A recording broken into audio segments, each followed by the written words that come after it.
Los voy a llamar por nombre para que no se sientan incómodos, pero me alegra ver a cada uno de ustedes en la casa del Señor. El Señor ha contestado a mis oraciones. Sean bienvenidos a la casa del Señor. Prácticamente todos. Si no los miré, mis hermanos, feliz Navidad. Que espero que hayan tenido una feliz Navidad. Yo sé que sí la tuvieron. No sé si comieron de más como yo. Pero primeramente Dios, vamos a estar a dieta el otro año. Pero Dios es bueno, amén. Dios es bueno y me alegra ver a cada uno de ustedes en la casa del Señor. Pueden pasar los niños a su clase y también, si quieren llevar a un bebito a cuna.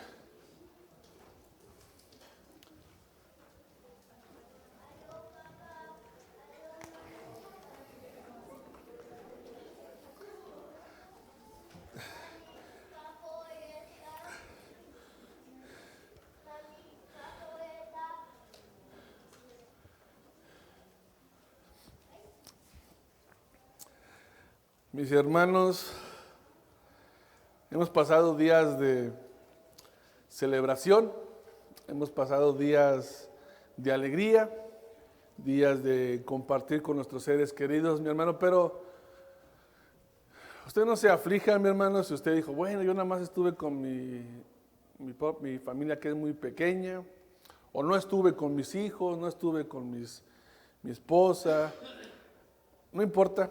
No importa cómo usted se haya pasado este 25, lo importante es que el Señor lo ha cuidado. Y si usted analiza y piensa, hay mucha gente que ni siquiera llegó a esta Navidad. O gente que está en el hospital sufriendo, o gente que está enferma, gente que ha perdido un ser querido. Y prácticamente su Navidad fue muy triste. Pero si usted dijo, bueno, yo estuve nomás con mis hijos, gloria a Dios. Gloria a Dios porque usted disfrutó un tiempo de bendición. Amén. Y yo sé que hemos disfrutado la Navidad entre regalos, abrazos, momentos especiales. Pero la pregunta surge, ¿ahora qué sigue? ¿Qué sigue ahora? Después de que hemos celebrado la Navidad, ¿qué sigue ahora, mis hermanos? Porque, mis hermanos, la Navidad no termina el 25 de diciembre ni el 26. Sí, es una realidad, es un momento hermoso donde empezamos a recordar la llegada del Mesías. Pero más allá del pesebre, mis hermanos, se nos invita, mis hermanos, a reflejar la luz de Cristo. En cada momento de nuestra vida, mis hermanos, no solamente el 25 ni el 26. Todos los días tenemos que reflejar la hermosura de Cristo. Y mis hermanos, tenemos que vivir una vida como cristianos, como hijos de Dios, que conmemore el nacimiento de nuestro Señor, nuestro Salvador. Tenemos que dar testimonio al mundo de que estamos llenos de gracia, de amor, gracias a su luz salvadora. Pero vuelvo a preguntarle lo mismo, y así le titulé al mensaje. Después del pesebre, ¿qué sigue para nosotros? ¿Qué tenemos que hacer como cristianos? Y gracias a Dios que tenemos la palabra de Dios porque es nuestra guía. Y quiero que me acompañen, mis hermanos, a la palabra de Dios en Tito, capítulo 2, verso del 11 al 14. Si no traigo su Biblia, mi hermano, se va a estar proyectado en la pantalla. Tito, capítulo 2, verso del 11 al 14. Cuando lo encuentren, pueden ponerse sus pies en reverencia a la palabra de Dios. Yo lo voy a leer y usted me sigue con su vista.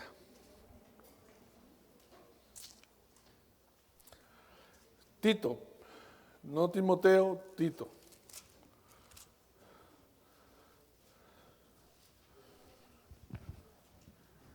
Amén. Solamente vamos a leer del 11 al 14. Yo lo voy a leer. Y la palabra de Dios dice al Padre, al Hijo y al Espíritu Santo así. Porque la gracia de Dios se ha manifestado para salvación a todos los hombres, enseñándonos que renunciando a la impiedad y a los deseos mundanos, vivamos en este siglo sobria, justa y piadosamente, guardando la esperanza bienaventurada y la manifestación gloriosa de nuestro gran Dios y Salvador Jesucristo, quien se dio a sí mismo por nosotros para redimirnos de toda iniquidad y purificar para sí un pueblo propio, celoso de buenas obras. Voy a orar. Oh Dios, gracias Dios y Padre eterno. Gracias porque estamos aquí reunidos, Dios. Gracias por tus hijos, gracias por cada uno de los que tú los has traído, Padre eterno. Los has traído con un propósito que es escuchar, fortalecer su vida espiritual. Te pido, Padre mío, que el Espíritu Santo nos ayude esta mañana, que salgamos renovados, que salgamos transformados con el poder de tu palabra. Creo en el poder de tu Espíritu Santo y me someto a Él por amor. Te pido, Dios, que bendigas a mis hermanos que están aquí, también a aquellos que no pudieron venir y los que están de vacaciones, sé con ellos, Padre eterno. Gracias, una vez más gracias. Ayúdame, Dios, purifica mis labios, Dios, mis pensamientos. Todo lo que salga de mi boca sea para edificar y bendecir a tu pueblo, porque son tus ovejas, tú las compraste con tu sangre preciosa. Oh Dios, te pedimos perdón si te hemos ofendido con nuestras palabras y pensamientos y motivaciones incorrectas. Oh Dios, perdónanos. Ayúdanos, Dios, ayúdame, Padre, que seas tú. Te lo pido en el precioso nombre de Cristo Jesús. Amén y amén. Pueden sentarse, mis hermanos. Como les dije a mis hermanos, el título le he puesto al mensaje: después del pesebre, ¿qué sigue para nosotros? Y es una pregunta muy normal. ¿Por qué? Porque llegamos a olvidar rápidamente el nacimiento de Jesús. Pero el apóstol Pablo, mis hermanos, le manda esta carta a Tito. ¿Por qué se la manda? Porque le manda esta carta a Tito, mis hermanos, a una iglesia que no se encontraba apartada, sino que estaba dentro de un pueblo, en un mundo donde había una sociedad corrupta y mentirosa, donde incluso llamar a alguien cretense, era la iglesia de Cretencia, era sinónimo de falta de integridad. Pablo les recuerda que el nacimiento de Jesús es la manifestación de la gracia. No es una excusa para vivir de cualquier manera, sino es la fuerza divina para vivir diferente. Y hermanos, sé que tenemos que entender, si el evangelio pudo transformar a esas personas de ese pueblo, de esa iglesia, que estaba teniendo una vida desordenada y deshonesta, gente que estaba viviendo deshonesta delante de Dios, ese mismo evangelio, mis hermanos, es el poder que nos transforma hoy en día. Y es donde la pregunta surge: después del pesebre, ¿qué? Porque la iglesia no se sostiene por la presión externa, ni por reglas impuestas, ni por un control humano. La iglesia se sostiene por la gracia de Dios. Pero una gracia bien entendida y bien aplicada. La gracia de Dios no solamente nos salva del pecado, sino que también la gracia de Dios nos enseña a vivir, mis hermanos. Y no solamente a vivir, sino a esperar al Redentor. Y ese es el punto, es muy fácil el mensaje. Vamos primero a ver qué significó cuando el Señor nos mostró su gracia. Después nos va a enseñar a cómo vivir y a cómo mantenernos en la esperanza. Primer punto.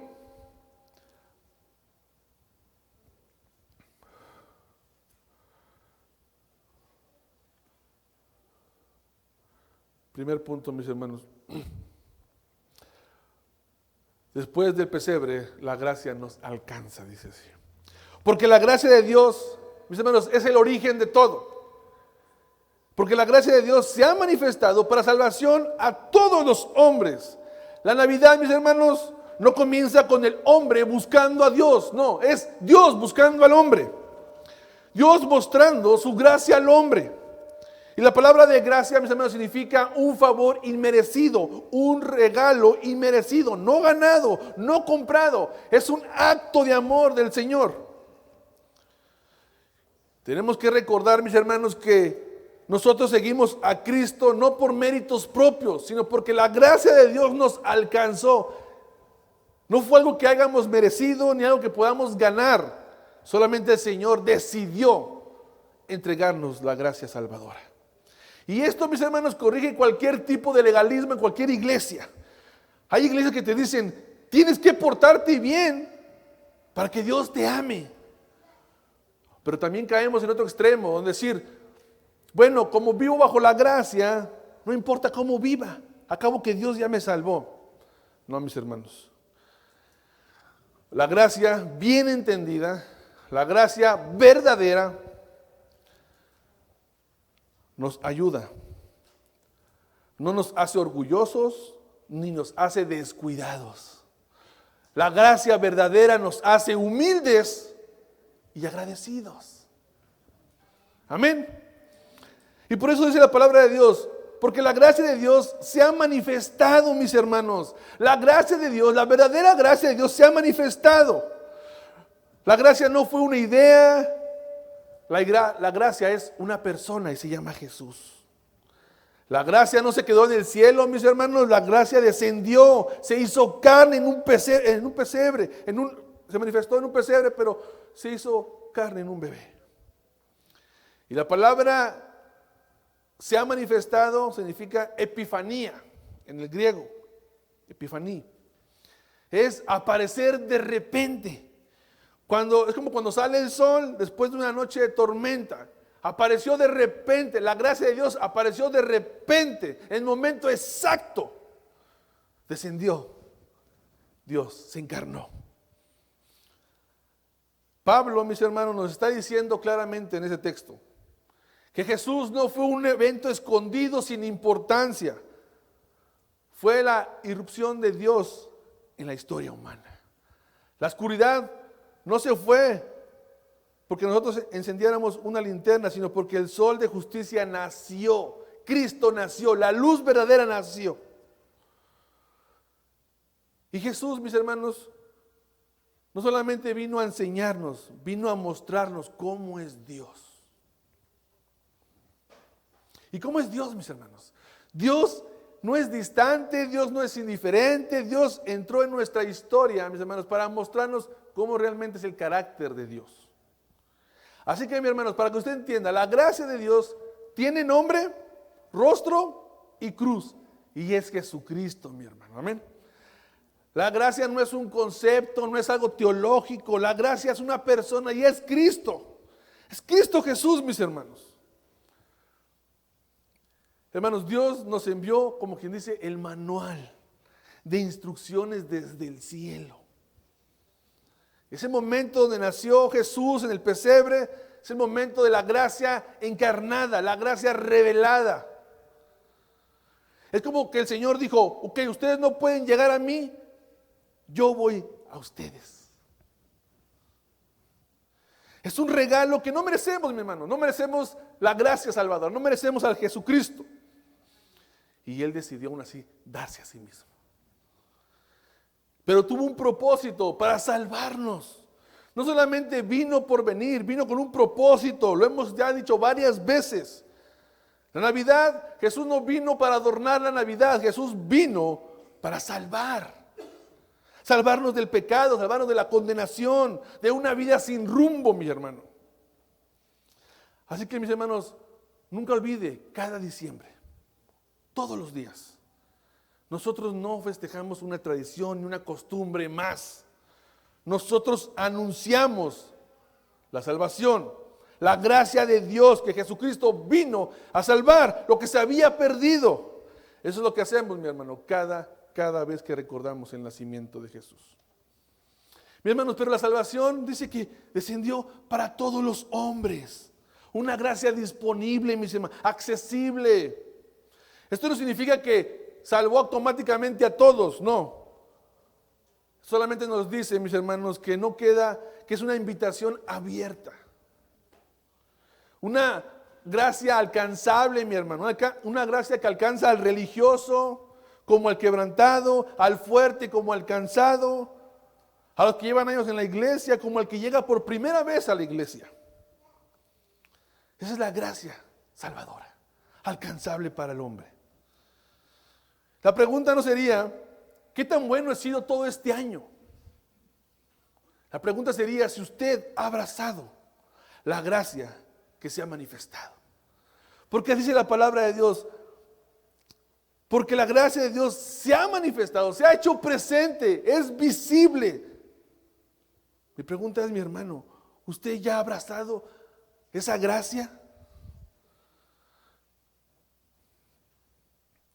La gracia, mi hermano, que nació en el pesebre.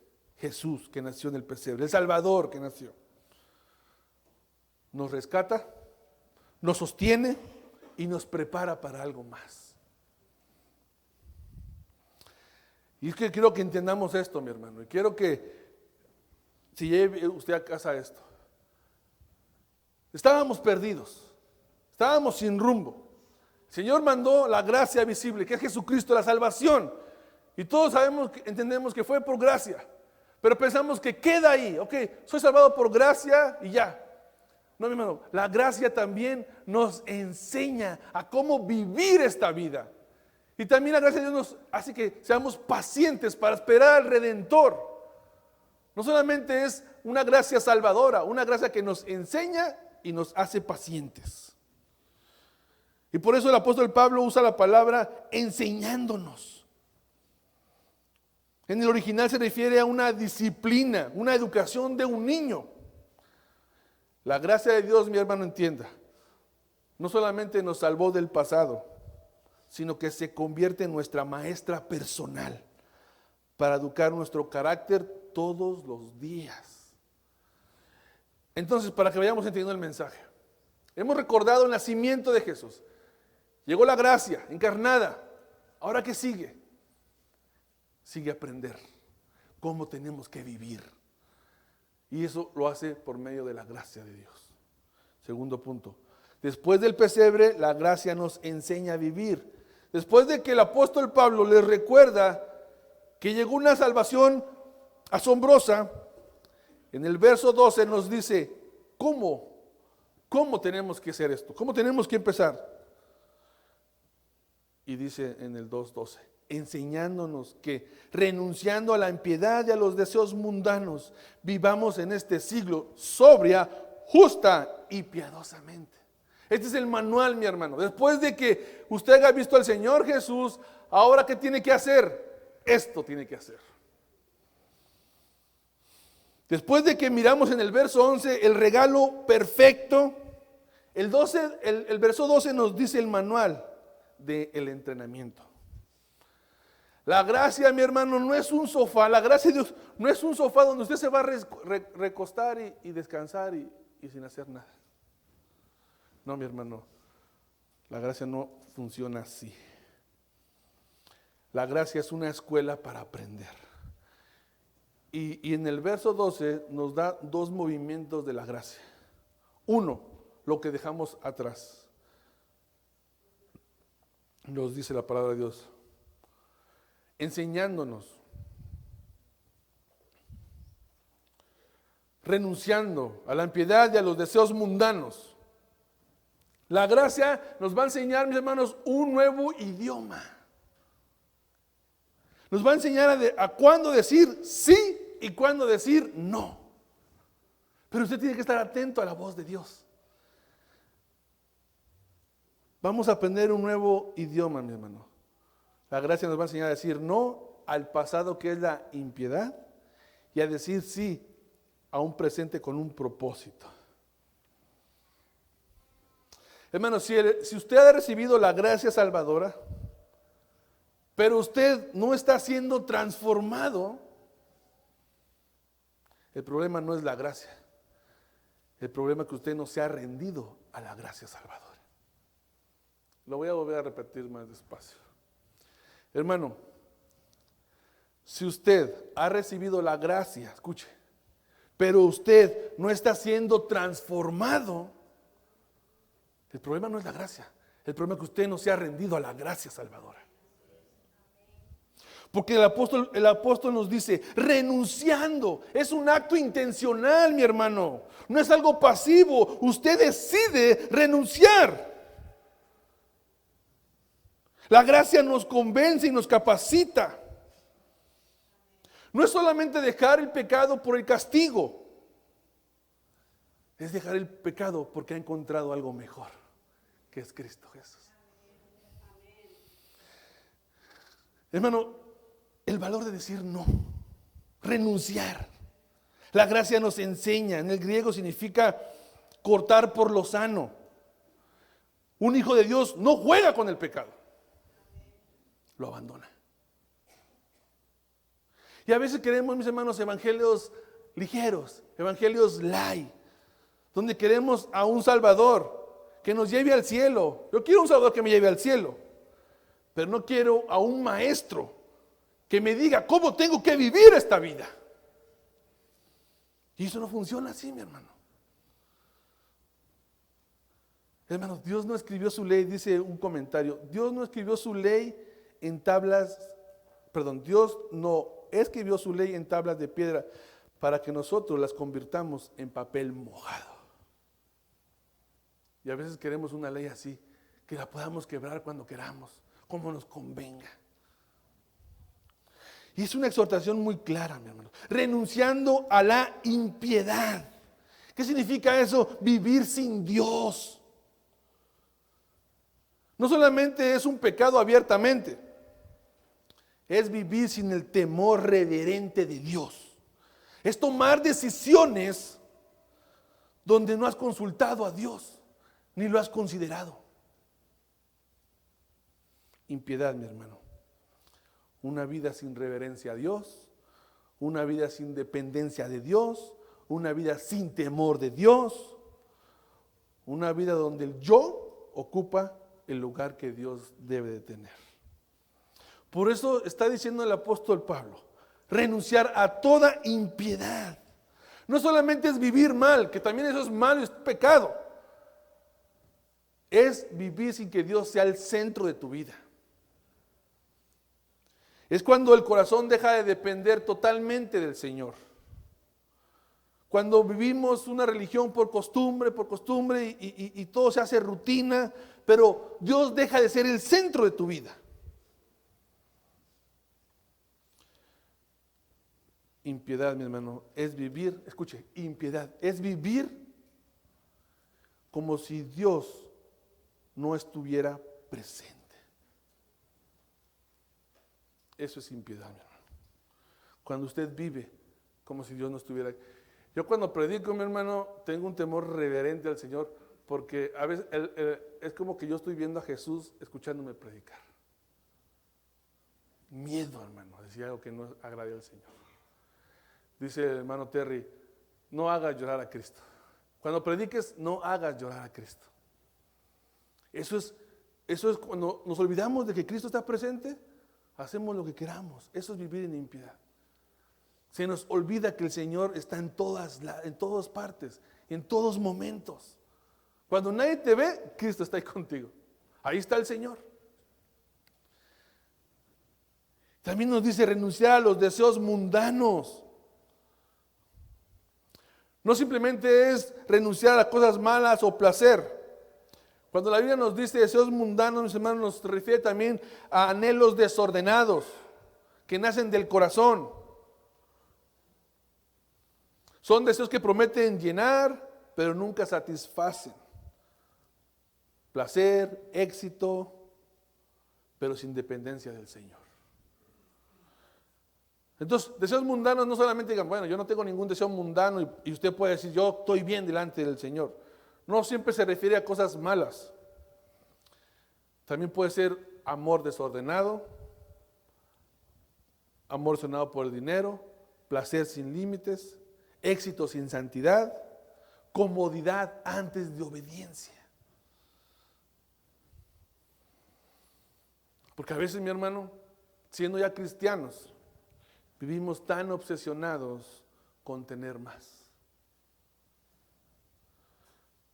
y no con ser fieles. Medimos nuestro valor personal por los logros, dinero o aprobación. Sacrificamos tiempo con Dios por comodidad o por entretenimiento. Buscamos satisfacción inmediata sin considerar consecuencias eternas.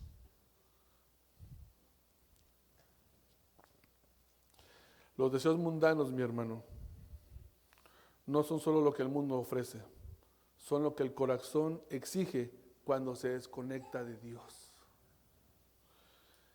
Y la gracia del Señor no vino solo a rescatarnos, vino a enseñarnos. Vivir con un corazón libre y gobernado por Cristo, mi hermano.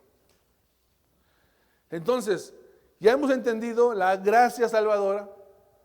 Ahora nos está diciendo que esta gracia es como una maestra que nos va a enseñar cómo tenemos que vivir. Tenemos que decirle no a la impiedad, renunciar a la impiedad, renunciar a los deseos mundanos. Renunciar a la impiedad significa borrar esa aplicación de tu celular que te está haciendo caer. Eso que te está haciendo caer, bórralo. Eso es renunciar a todo aquello que te está afectando tu relación con Dios, o con una hermana, un hermano, un amigo, que solamente te juntas para decir puro chisme. Corta esa amistad. Corta esa amistad. Eso es renunciar. Dejar de alimentar el chisme. Mi hermano, la luz no se negocia con la sombra. No se puede, no debe de estar así. Pero luego el apóstol Pablo nos está diciendo, no hagan esto, pero sí hagan esto. Y a veces, mi hermano, no queremos las cosas que nos digan, no, es que yo no quiero que me digan qué no tengo que hacer, quiero que me digan qué tengo que hacer. Y el apóstol Pablo es muy astuto. O sea, primero le dice, no hagan esto, renuncien a la impiedad, a los deseos mundanos, pero les dice también que sí tienen que hacer. Vivamos en este siglo sobria, justa y piadosamente. Eso es lo que tenemos que hacer, mi hermano. Es lo que tenemos que aprender, dejarnos enseñar por la gracia salvadora. La gracia no solamente nos enseña a decir no al pecado, nos enseña a decir sí a una nueva vida en Cristo. Haga de cuenta, mi hermano, la gracia de Dios no solamente te dice no hagas esto o deja de hacer esto. No solamente es vaciarte, no, es vaciarte y llenarte de Dios. Ok, vas a vaciarte de todo lo inmundo, de toda la impiedad, pero también te tienes que llenar, vivir sobria, justa y piadosamente. Porque cuando el Señor quita cosas en nuestras vidas, mi hermano, no nos deja vacíos, nos llena, mi hermano. Y cuando dice vivir sobriamente, habla del dominio propio, mi hermano. Vivir, aprender a gobernar nuestro corazón, nuestros pensamientos, nuestros deseos, nuestras reacciones. A veces somos rápidos para reaccionar. No hay dominio propio. Ni el primero que llegó a la iglesia, ni el más antaño de la iglesia. No hay dominio propio. Entonces la gracia nos enseña a vivir sobriamente, a tener un dominio propio. El mundo nos grita, haz lo que quieras, disfruta, haz lo que quieras. El Hijo de Dios dice, hago lo que es correcto delante de Dios. Sobriedad, mi hermano, es que usted mantiene firme sus manos sobre el volante de su vida. No se va para cualquier lado, cualquier distracción.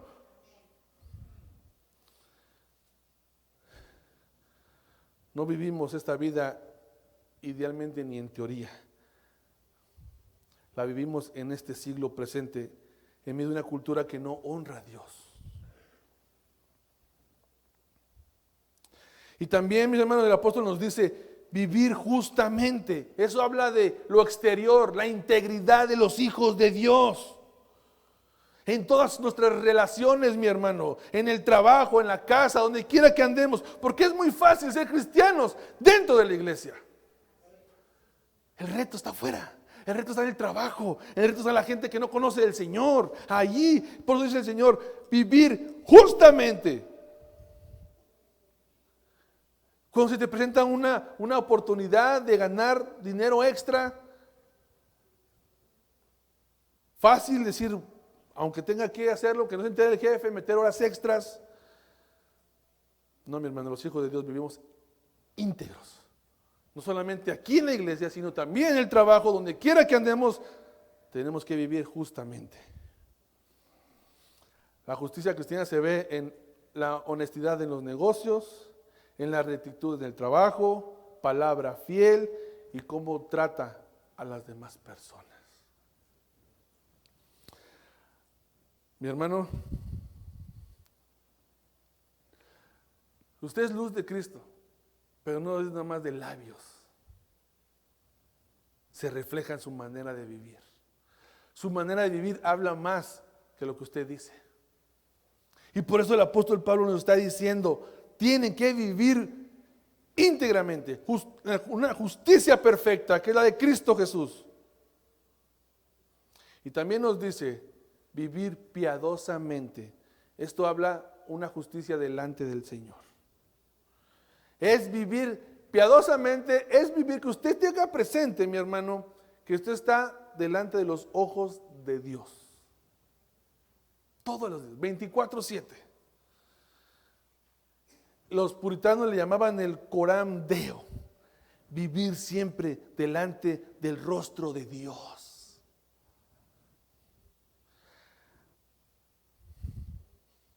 Es como usted ya no vive ahora decir, bueno, ya no me miran mis padres, ahora estoy bajo mi propia voluntad.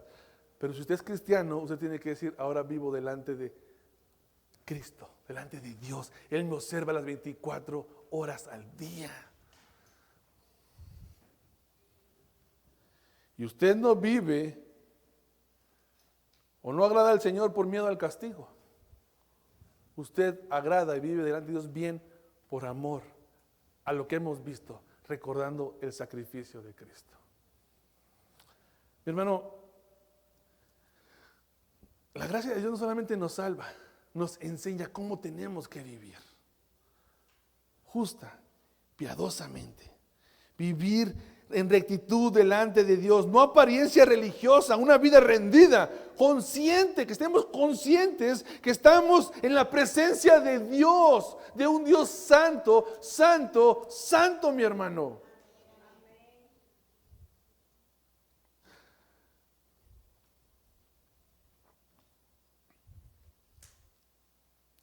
La gracia de Dios, mi hermano, se manifestó en un pesebre. La gracia de Dios se manifestó en un pesebre, mi hermano, pero produce una vida ordenada. Por dentro, por fuera y delante de Dios. Iglesia, no podemos seguir celebrando la Navidad con velas en la mano si tenemos un corazón lleno de tinieblas. No podemos hacer eso. Reflejar la luz no es un sentimiento bonito, es una disciplina diaria, hermanos. Es levantarse cada mañana y decirle, Señor, por tu gracia que me alcanzó en mi miseria, hoy decido vivir para tu gloria.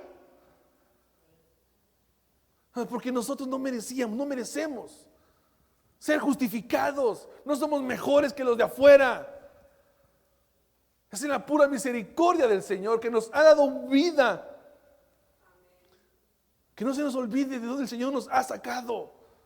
No somos mejores que los de afuera. La gracia que no produce renuncia al pecado, tampoco produce transformación. Es cuando usted pregunta, ¿por qué tal hermano es la misma persona? ¿O por qué se ha apartado? ¿Por qué no viene? ¿O por qué esto? ¿Por qué el otro? Porque a lo mejor no recibió la gracia transformadora. Fue una simple emoción. Porque la verdadera gracia produce transformación. Una vida que muere a lo viejo y abraza a lo eterno, hermano. Y eso nos lleva al punto 3.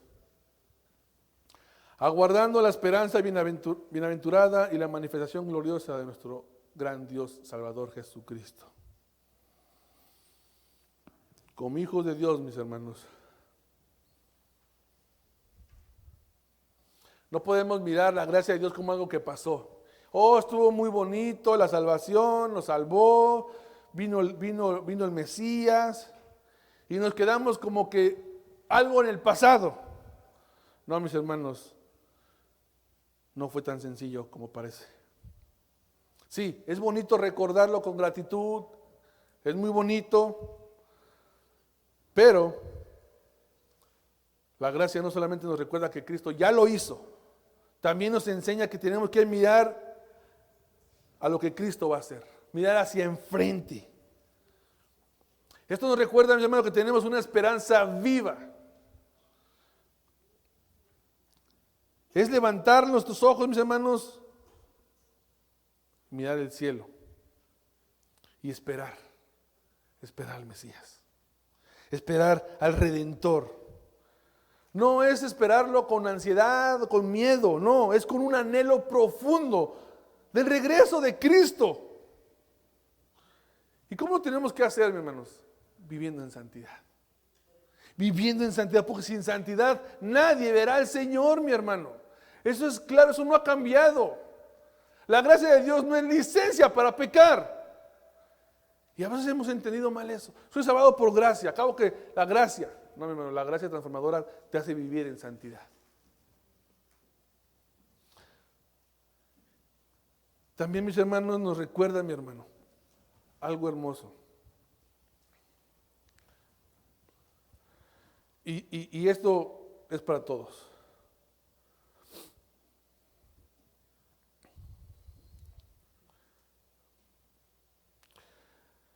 El problema, mis hermanos, que muchos hoy tienen muchas raíces profundas, han hecho muchas raíces profundas en este mundo, en esta vida. Han echado raíces profundas, han hecho demasiado. Tienen muchas casas, tienen muchos bienes, muchos carros. Han echado raíces profundas en este mundo. Se nos ha olvidado que somos peregrinos. Estamos de posada en esta tierra, en este mundo. Y cuando usted llega a un lugar, no se puede llevar los muebles, ¿verdad? No nos podemos llevar nada porque nada es nuestro. Solamente estamos de paso. Pero el problema es ese, que hemos echado raíces tan profundas.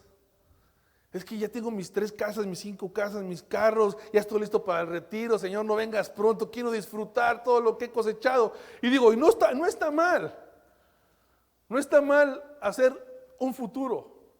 Pero cuando usted depende totalmente de eso, se distrae, pierde la visión de que usted es peregrino, usted no es de este mundo, usted tiene algo mejor. Dice Richard Baxter, el mundo es una posada, no un hogar. Estamos aquí de paso. Un viajero no se carga con los muebles de la posada, solo busca llegar a casa. Nosotros buscamos llegar a casa, mis hermanos.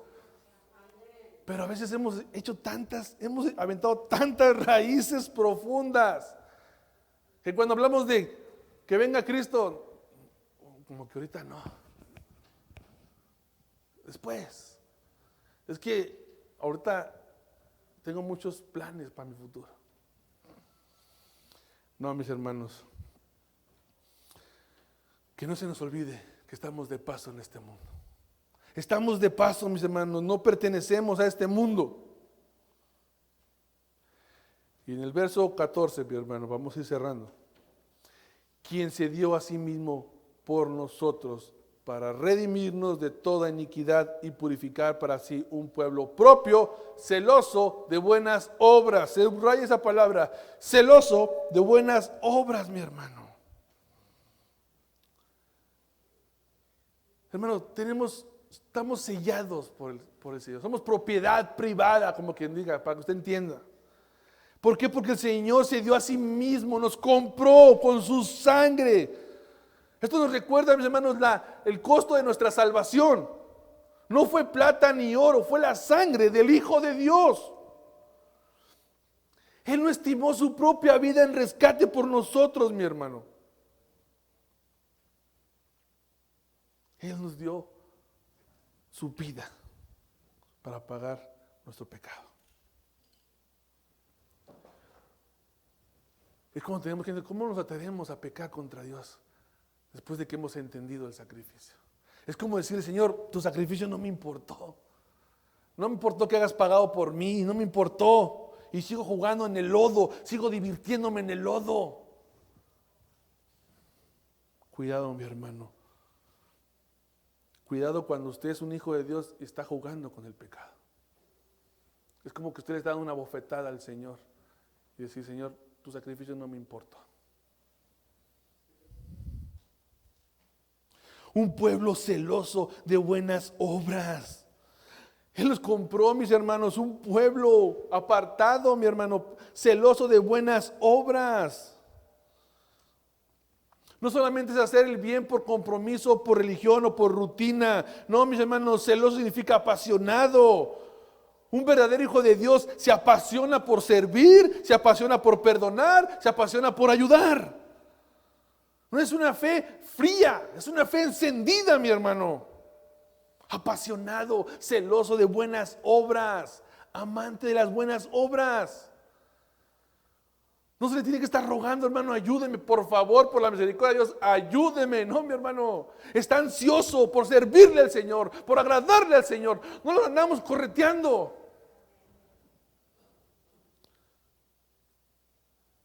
Quien se dio a sí mismo por nosotros para redimirnos de toda iniquidad y purificar para sí un pueblo propio, celoso de buenas obras. Mis hermanos, ya voy a ir cerrando. ¿Qué ha pasado después del pesebre? La Navidad no solamente es un recuerdo bonito, es una transfusión de vida, un cambio de vida radical. La gracia de Dios nos alcanzó, que es Cristo, pero la gracia de Dios nos sigue entrenando para decir no al mundo y sí a Dios. No escuché ningún amén, creo que no me entendieron. La gracia de Dios te alcanzó, hermano, para salvarte. Amén. ¿Está convencido o no está convencido? Si no, volvemos a traer toda la historia del pesebre.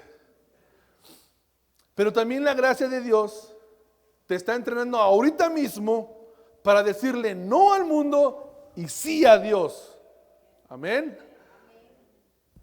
No están muy convencidos, voy a seguir orando con más fe. Y esa misma gracia, mi hermano, es la que nos sostiene para el regreso del Rey. Mi hermano, no salga de aquí de la misma manera que entró. La iglesia donde fue mandada esta carta ya en Tito era una iglesia que llena de gente que estaba, había muchos mentirosos, muchos perezosos, mucha gente egoísta. Hermano, usted no salga como entró. Usted salga renovado, purificado, con el nuevo ADN de Cristo Jesús. Una persona que recibió la luz, que se refleja en la calle, no nada más aquí, no, salga de aquí y le diga a su esposa, tengo bastante hambre, todavía te tardas.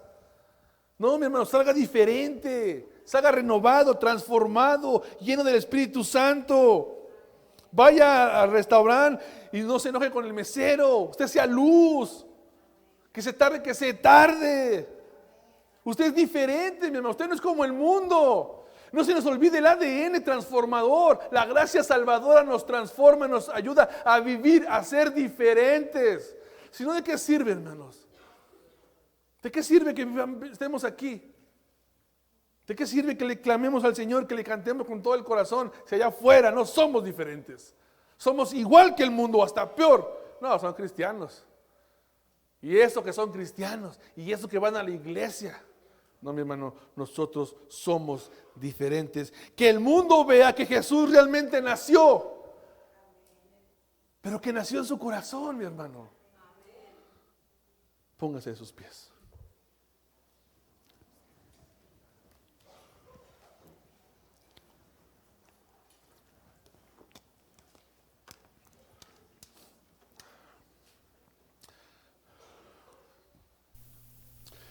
Mi hermano, la pregunta no es si usted celebró o no celebró la Navidad. La pregunta es cómo usted está viviendo la Navidad. Porque la Navidad no fue solamente un evento o un hecho.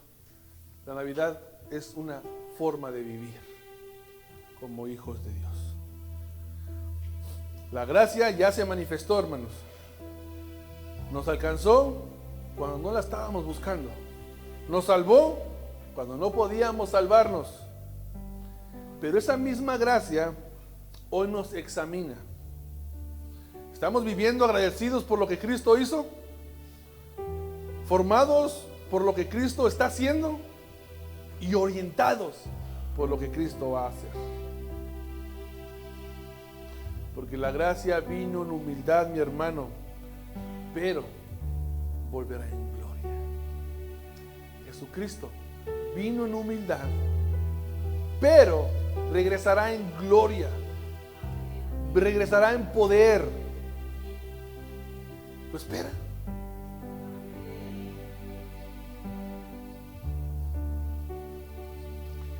Cristo no solamente murió para perdonarnos, murió para redimirnos, purificarnos y hacer un pueblo que le pertenezca a Él.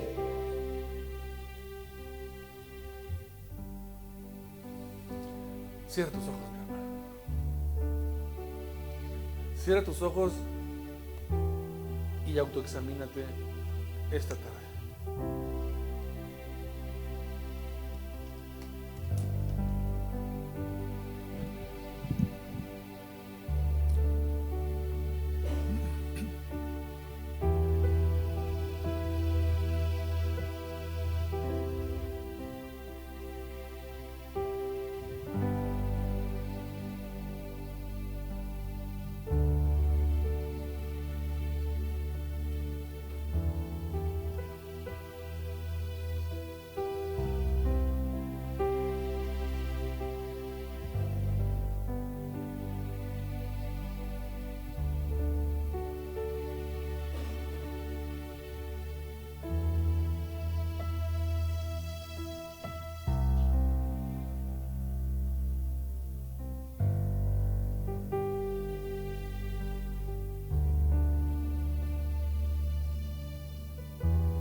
Hermanos, el llamado es claro y es amoroso. Si tú, hermano, ya has recibido la gracia verdadera, la gracia que viene de lo alto, permite que Dios te transforme. Si tú has sido perdonado, vive como alguien que espera al Rey. Si tú dices que Cristo vino por ti, vive como quien sabe que Cristo volverá.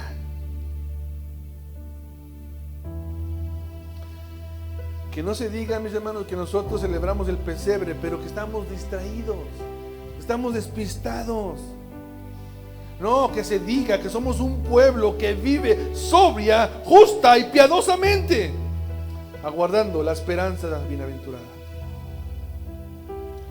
Y también para ti, hermano y amigo visitante, que aún no has visto la gracia salvadora, hoy puede ser el día de tu salvación. Hoy el Señor te está diciendo: aquí estoy, yo vine en rescate por ti. Tienes que creerle la palabra de Dios. No mañana, no otro día. Hoy es el día aceptable delante de Dios. Pero tienes que creerle a la palabra de Dios. Tienes que creerle al Señor. Si tú quieres tener una vida que sea evidente, no lo hagas en tus propias fuerzas. Créele al Señor. Él tiene el poder para transformar tu vida. Él tiene el poder para transformar tu matrimonio, para poder transformar tu relación con tus hijos, en tu trabajo, con tus jefes, con tus compañeros de trabajo, en todas áreas de tu vida. Él tiene el poder. Pero tienes que creerle a la palabra de Dios. Él vino a darte vida y vida eterna. Tienes que creerle. Voy a orar por ti. Cierra tus ojos y voy a orar por ti.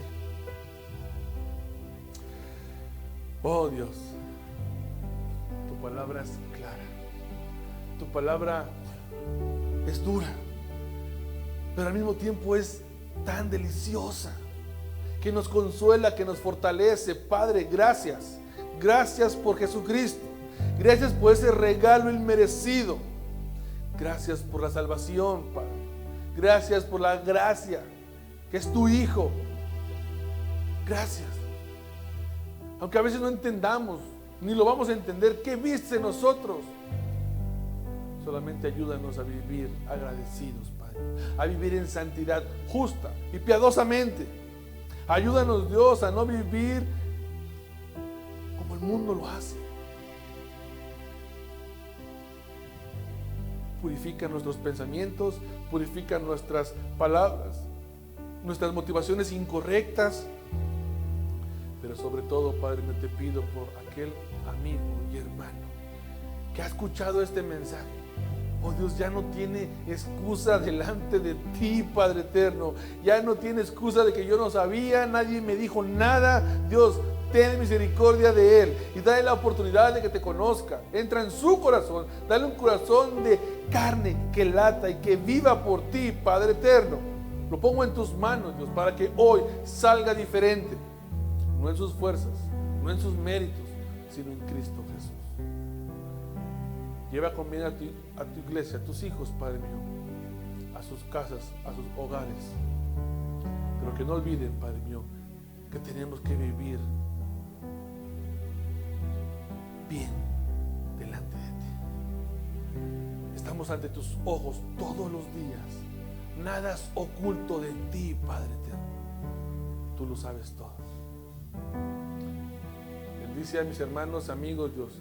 Si tú conoces su necesidad, tú conoces qué le preocupa, qué le duele, qué hay angustia en su corazón.